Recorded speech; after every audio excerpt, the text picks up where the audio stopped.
Top Hits USA from RPM. Our name says it all. Get the latest hits while they're the hottest. With Top Hits USA, you'll have the track for sure. Visit tophitsusa.com or call 800-521-2537 and get a free demo.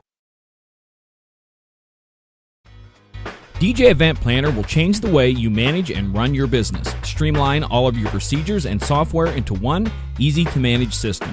DJ Event Planner, the ultimate online planning tool.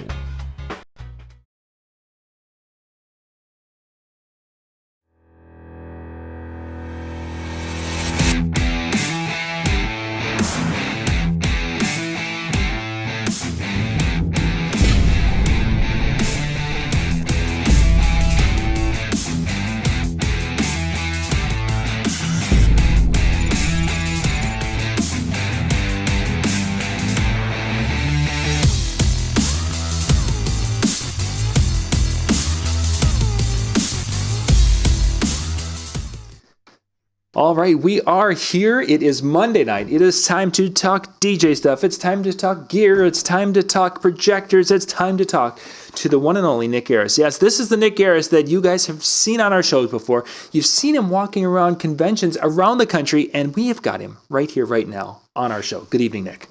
Good evening, John. How's it going? Going well. Going very, very well. And I can safely say it's good to see you. It's been a long time. I feel like we haven't talked in a while, so I'm happy to hear from you too. Yeah, we haven't talked for a while, and it's right now just good to see anyone. But that's another story for another day. Yeah, good point. I was really worried about you when you couldn't make the show last time, but it was fun talking to other people. Yeah. I was like Jason. It was fun talking to Jason. For some reason, just didn't say it. Yeah, yeah. He filled in for me. It's like, yay. That was very nice. He did. I'm glad you're no longer a pirate, even though I'm sure the lifestyle fit. Yeah, I kind of did. So tonight, gang, we're going to talk about projectors. Now, Nick, you've got a vast experience in more areas, I think, than people know, because most know you from the lighting side of things. But you have done sound. You've done lighting production. You've done sound production. You've done some work with projection and video and such. I mean, you've kind of a renaissance guy when it comes to all those different areas. I really enjoy tackling a lot of difficult problems. And sometimes it really, projectors have recently presented a lot of fun opportunities to really create a new environment. And that has really given us the opportunity to really create some really fun stuff. So that's been a lot of fun. And especially this year, actually, I've spent more time with projectors than I think I have in a long time, just because the amount of people that are using them these days out in the world, out in the DJ world, the professional world, all that. So yeah, I get a shout out here from you got a DJ from Ireland who's with us tonight. So thank you for joining us here. We've got folks will be jumping in here and such as we continue on. So awesome. So if I'm a DJ and I've heard VJs and I've heard them talk about it and projectors. We've done shows, where they've done monograms and cool things with that. If I want to start, what are some things that I should be thinking about doing and not be basically throwing money away that I'm going to kick myself in 6 months that I went this way instead of that way? You got to be careful with projectors because it's really easy to spend a lot of money and then 6 months later just be completely defunct because the technology is advancing really quickly right now.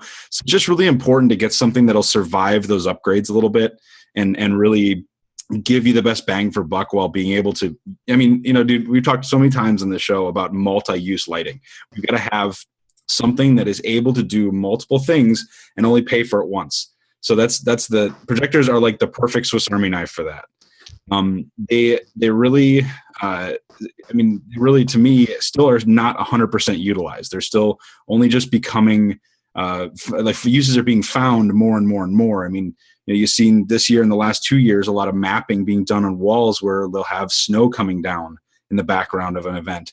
You'll have people projector mapping cake. So as we've talked about, you can make, things grow on the cake, which is crazy. And so there's a lot of things that have happened this year that have helped, that have kind of pushed the projectors into more uses and more things that they can do. And I still think there's a few more levels that they can do. There's things that we haven't even touched on yet that they can do. So I'm looking forward to that. When it comes to starting, so, buying your first projector, it can be really intimidating because sometimes when you read a rating online, it's not exactly the rating that you get when you actually buy the projector. So to kind of start this out, I want to talk about lux for a second and lumens. Lumens are the rating which most projectors are measured in. You'll find a little rating next to them on like Amazon or wherever you look for them, that there are 1,300 lumens, there are 3,000 lumens, or any of that things. So lumens on a projector is actually the brightness that unit is at full white coming out. It's putting out that much light. And actually, technically, it's only the brightness that the projector's lamp or light source is capable of doing. So it's all open, all white. It's putting out a big white screen, and that's how you're rating the brightness. That can be really misleading, because when you start putting in contrast ratio, you start putting in color, you get a different output, and your reds may not be as good, your blues may not be as good. It depends. Greens are normally pretty good, but the reds and the blues tend to suffer a lot. So to kind of dial it back a little bit, the old school way of thinking with projectors, we're going to talk tonight about color brightness, and I'll get to what that is in just a second, but we kind of have to go backwards a little bit first before we do that. It's the way it goes. So when you talk about the brightness of a projector, you talk about like, let's say you want to look at where the actual projector is going to go. So application, as usual, with everything we talk about is application. Where are you going to be using this projector? Is it going to be in daylight? Is it going to be, daylight and daylight's hard, but is it going to be in a bright room? Will there be lights on? Will you be in control of the lights only, the only ones that are on? It really depends on your situation. That's actually the first step of looking at a projector, is trying to figure out where the application is. Because if you need something like a projector that's very bright, but it doesn't need to necessarily have the most, the best dark values, like when the pixels are off, then you can really get a very affordable projector and have a very bright projector, but it's just not going to have that dark value. And that's where contrast ratio plays in. We'll get to that in a second here. Anyway, so when you're comparing these projectors, the thing you want to look at is actual color, like light brightness. So in a room, when the lights are all on, like a hall or something, you'll generally have about 750 to 1,000 lux on the ground. That's generally the standard. Just because that's what people have determined that you need to clearly read small print on paper. I know it sounds kind of a funny thing, but that's what they've kind of leveled it out as. And in fact, if you look at building planning and stuff like that, they say they need a certain amount of lumens per square meter. That's lux. That's lux. That's where the lux comes from. So they tell you need a certain amount per the amount of space. So you have to have at least 1,000 to 1,300 lumens to overdo the brightness that's already in the room if the lights are on. Does that make sense? So if you've got a bunch of lights in the room that are putting out 1,500 lux or 1,000 lux down to a floor, you're going to have a little less on the walls, but you're still going to have quite a bit up there, because most ceiling lights aren't perfectly square. They come out and kind of make a big throw of light everywhere. So you kind of have to accommodate for that brightness. If it's a dark room, like you'd see in like a restaurant, or if you're in a bar or something like that, sometimes they'll let the light levels drop down to 300 to 500 lux, something like that. So you can actually run a lot less bright of a projector in a space like that, and it'll allow you to really get a better bang for your buck, basically. But if you're going to be working in halls that have a lot of light in them, you need something that can really punch through the actually, just to give you a great example of this, I was just watching Dancing with the Stars with Crystal right before we started talking. And they have a giant projector map screen on the floor. And they have projectors mounted up in the ceiling, and they project down onto the floor and map it out in whatever pattern they're dancing to this week. If you ever want to see some cool lights, that is a fun show to watch for lights. I swear that's why I'm watching. Sure. But anyway, so if you watch the spotlights coming down on the actual dancers, you can see exactly what I'm talking about. Right where the spotlights hit, those things are incredibly bright because they have to make the people look nice for the cameras. Those make a little spot down on the ground right below them. So it overdoes the projector and it disappears because the spotlight is brighter than the projector light coming out of it. It's kind of But that's what I'm talking about. Mm-hmm. So to start out with a projector, you're going to see a lot of lux ratings out there, a lot of lumen ratings, Lumi ratings.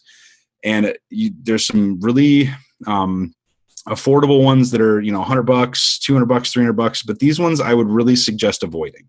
And here's why. Most of the ones that are anywhere from 200 and down are generally LCD projectors. They work and have a single chip. It's like this big. And it puts light through that one single LCD, and that is limited to a very low brightness. You can't go very bright with those because they just can't take the heat and they can't take the real output. They're just not commonly used in a lot of projectors right now.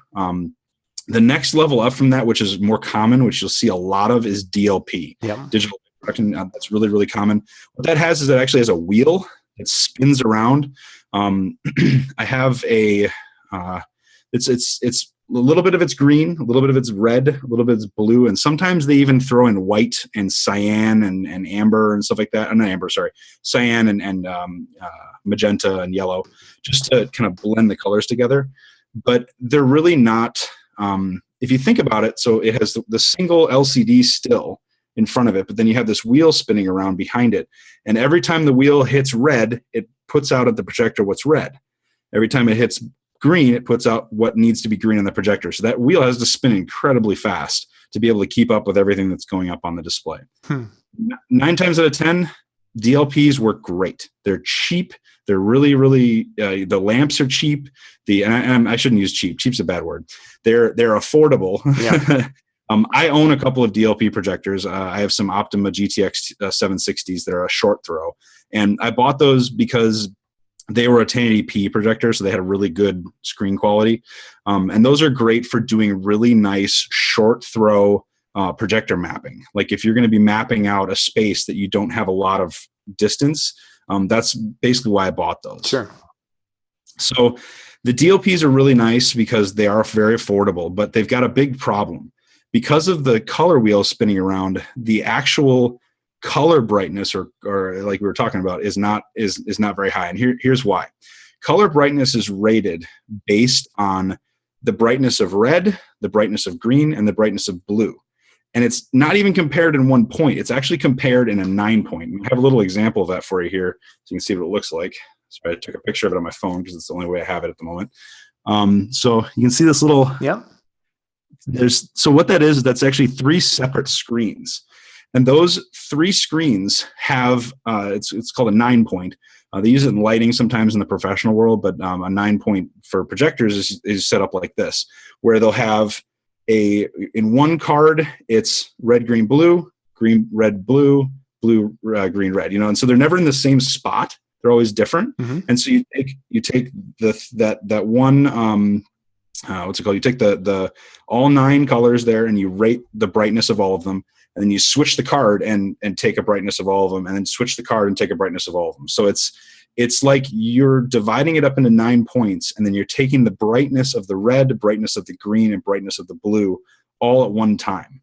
So you get all these numbers, you average them, and you get your color brightness. And what this means, all of this stuff, it means is you get a much, much, much clearer picture. The picture itself comes out much more vivid and bright. Your reds are nicer. Just in general, the colors come out a lot cleaner. The problem with DLPs have trouble making color brightness because of the spinning wheel. It's very difficult for them to make different colors bright while not other colors bright in the same section because of how that wheel works. When the wheel spins through, it's only putting so much light through each of the sections of the wheel. So you only get like a third of the actual output for each color. Whereas higher end projectors use something called 3LCD, or where, like, remember so when we first started talking, there was the single LCD that has all 3 colors in it. Well, a 3LCD projector actually has 3 LCDs separated, and they have the colors routed through them. So what this allows you to do is get a lot of brightness in for the red and a lot of brightness in for the green and the blue and everything. So it comes out a lot brighter. It's not always the case, but in almost every situation that I've compared it in, 3 LCD projectors always have a higher color brightness than DLPs. It's just kind of the way it is. 3 LCD projectors used to be really expensive, and now they've come down in cost a lot. In fact, they're almost similar to a DLP now, depending on what you want to do. But yeah, you can find them for probably around $500 on Amazon right now. I mean, I saw a whole bunch of them on there for like $350 right now. Really? A great example of a good one. There's an Epson out there that's a 3 LCD that's about 3,200 lumens. But the cool thing is like you compare 3,200 lumen Optima, like one of my Optimas, to a 3,200 lumen 3,200 lumen Epson. This one has 3,200 lumens and then a like 2,800 color brightness. This one has 3,200 lumens, but a 760 color brightness. You know what I mean? Like, so it's a big difference. And when you actually compare the two, you see that color and that brightness in between, like between the two, but it's just that one has better technology and the other doesn't. Interesting. And I don't mean to advocate for Epson. I like them as a company. They're great, but there's other projectors that are out there that have 3 LCDs in them that are awesome also. So it just look for the 3 LCD. That is the key. The other thing that this is going to allow you to do, and I know we've talked about this before, is a DLP, as it's spinning, you're going to get this like red, green, blue flicker in the projectors. And that's that actual unit spinning. And then the video, like when video is recording it, you'll get those kind of blue, red, green, blue flickers across it. I had a lot of problems with it at Infocom actually when I was there, because I would walk by a DLP and the screen would be flashing, but in real life you wouldn't see it. But when we go back to look at it later, it would be just flashing like crazy. So it was interesting to see that contrast, especially when you saw a 3 LCD projector didn't have that problem. So it's really, really cool looking. So another factor that you want to look for, and you can sort a lot of these like eBay or Amazon or wherever, you can sort these lists by contrast ratio also. And that's another factor that I think everyone should consider when they're looking at a projector. I like to have a really high contrast ratio projector because I like to be projecting on a surface and have no one know it's there. And then all of a sudden it just appears, it just comes out of nowhere. Sure. When it comes to mapping, that's the most fun because then nobody knows that you're mapping this, narrow square of a window or something, and there's not an overlaid ambient light pattern back there. So yeah, it's pretty cool. But I guess the contrast ratios are kind of difficult because they also are factored by brightness. So if you have a bright enough projector, you can have a little bit. You want to have a little bit better contrast ratio, but it depends. So I have my projectors generally, like when I buy projectors, I always look for home cinema projectors because they have great contrast ratio. They have really, really good, and I'm sorry, I should probably explain that in case anyone doesn't know. Contrast ratio is the darkest something can be versus the lightest something can be. So it's the as dark as that projector can get, versus as bright as that projector can get. And I've seen ratios from 1 to 1,000, I believe, to tens of thousands. Yes, and so for most of the more affordable projectors that have really high brightness numbers, like 5,000 lumens or whatever, will have a really low contrast ratio because they can really push through the DLP or the LCDs and get a lot of light out of there, but it doesn't, when it goes to black, it can't stop all that light too. Sometimes they'll even throw in a black filter or black shutter that will go in and actually cut out if there's like a narrow spot, and it'll block the areas that are supposed to be black just to give it that extra black boost. But you don't see those very often, and honestly, they're kind of slow to respond, so you can definitely see it when it happens. No, sure. So I just say go for a good high contrast ratio projector, and you'll be in great shape. The ones that I generally look at. Yeah, I was going to say, give us a kind of a range of what's a good contrast ratio. So I don't go for anything under 10,000. That's kind of my 10,000 to 1. The ones that I own are about 15. I have one that's 20. That's an In Focus that I bought. It's pretty good. There's a really, really nice Epson that's like 10 grand, that's like 60,000 to 1. So that's on the super high end of things. But when you're dealing with a 10,000 lumen projector, you want to have that dynamic range, that really long distance from full bright to dark. You know what I mean? So if we'd have two projectors and they both were rated at 2,500 lumen, and one had a contrast ratio of 1,000 to 1, and the other had a 10,000 to 1, would we be able to notice it in most applications? Yes, absolutely. Especially if you're projecting logos or monograms. Logos, monograms, pictures, things like that, you're going to see the actual square that the projector cuts out. So like if the contrast ratio is low, so if you have your 1,000 to 1 projector, 1,000 to 1 contrast ratio projector, you're going to see the square that the projector actually makes the full output of it. And sometimes it's cut because of framing. Sometimes it's 16 by 9 versus 4 by 3 or 16 by 10, depending on which way you look at it. Right. But the normally though, you'd see this square cut around it. I mean, you can adjust the brightness of the projector down to accommodate for it. I mean, some of them, 1,000 to 1, it's going to be really hard to get rid of that. At like 5,000 to 1, it's a little easier to adjust that down to get rid of it, but then you're lowering your brightness. So is that really worth doing? Right. So I always kind of say 10,000 to 1 and up. Once you've hit that point, you've got enough of an advantage over the original brightness of the projector to go down dark enough that you'll be able to really make some cool stuff. And again, this goes back to the whole multi-use thing. I am a huge proponent of lasers being used, or projectors being used as lasers. Pangolin Beyond has a great plugin for laser emulation through projectors, and it's so much fun and really, really cool to use. And I'm still yet to. I have a bet with somebody that we're going to test out some 1.3 watt lasers with my 3200 lumen projectors, because those are pretty. I mean, that's pretty normal size projector. Mm-hmm. I want to test them in comparison and do a shootout where the laser software will actually control both the regular lasers and the projectors with the same program, so we can actually compare what they look like and where. But I haven't been able to get together with the guy because he lives pretty far away from me. But that's okay. Cool. We'll do it soon, I promise. But that you will notice a very stark contrast difference with the 10,000 to 1 versus the 1,000 to 1. So, and it really, again, in that laser emulation, it's really important to have that. If you're doing gobo creation, it's really important to have that. Honestly, a lot of guys use the projectors for monograms and for advertising. I've seen some people use the gobo projection. Sorry, not gobo projection. The projectors for projecting what the current song that's playing will like show up on the sidewall and then go away.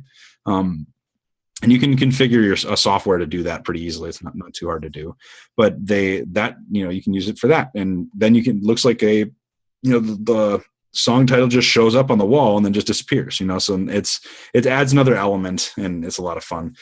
Especially if you're doing like graphics on a wall, like snow or fire. Fire is a lot of fun to do. Obviously you don't really do that for, weddings so much, but so much.